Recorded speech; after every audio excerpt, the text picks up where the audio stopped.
are among the oldest instruments still in use today. The earliest known examples date back to 14,000 years ago. Back then they were made from bird bones or by carving them out of wood. The first flutes were most likely created accidentally when people noticed that hollowed out pieces of bone or other natural materials could make sounds when blown across their edges. These early flutes only produced a few notes and had no keys or way to change the pitch. Despite this, they represent an important step in the development of music and human culture. For thousands of years, flutes were the only wind instrument in existence.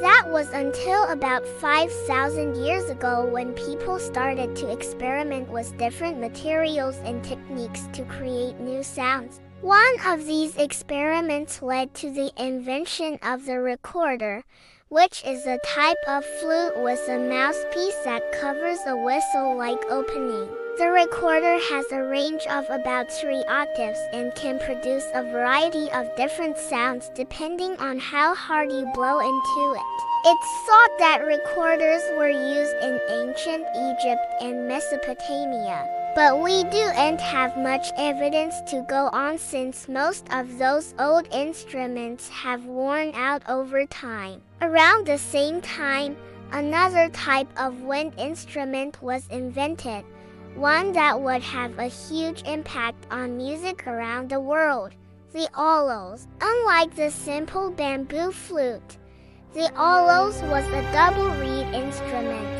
meaning that it had 2 reeds that vibrated together to create sound. This allowed for a wider range of notes and a louder sound, making it ideal for use in military and ceremonial music. The olos was also one of the first instruments to have a keyboard, allowing musicians to play multiple notes in succession.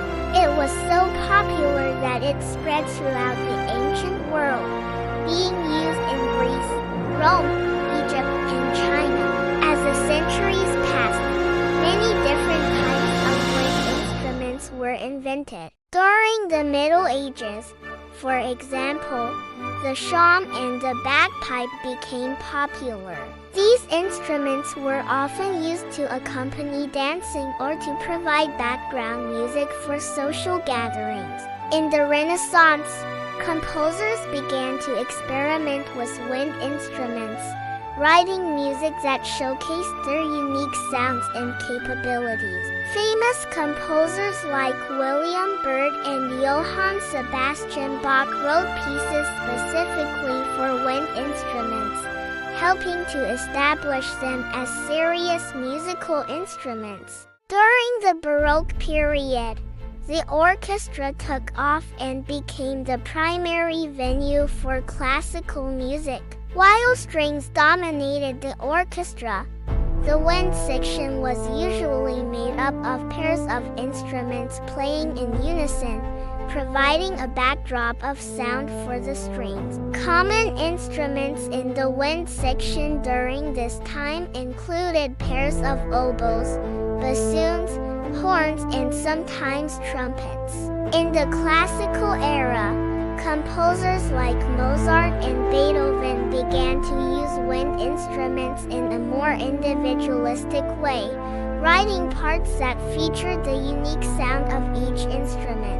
This was partly due to the invention of the clarinet, which had a softer, more mellow sound than the other instruments in the orchestra.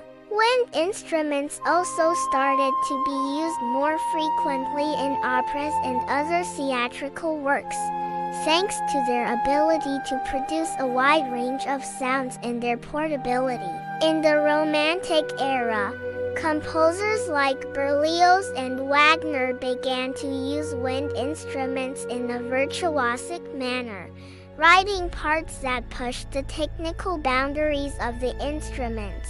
This was made possible by the invention of the saxophone, which had a more powerful sound than the clarinet and could play a wider range of notes. In the 20th century, composers continued to experiment with wind instruments, using them to create new sounds and textures. Some composers, like Stravinsky and Prokofiev, wrote music that incorporated jazz and other popular styles. Other composers, like Bernstein and Copland, wrote music that was more accessible to a broad audience. Today, wind instruments are used in a wide variety of musical genres, from classical to jazz to pop.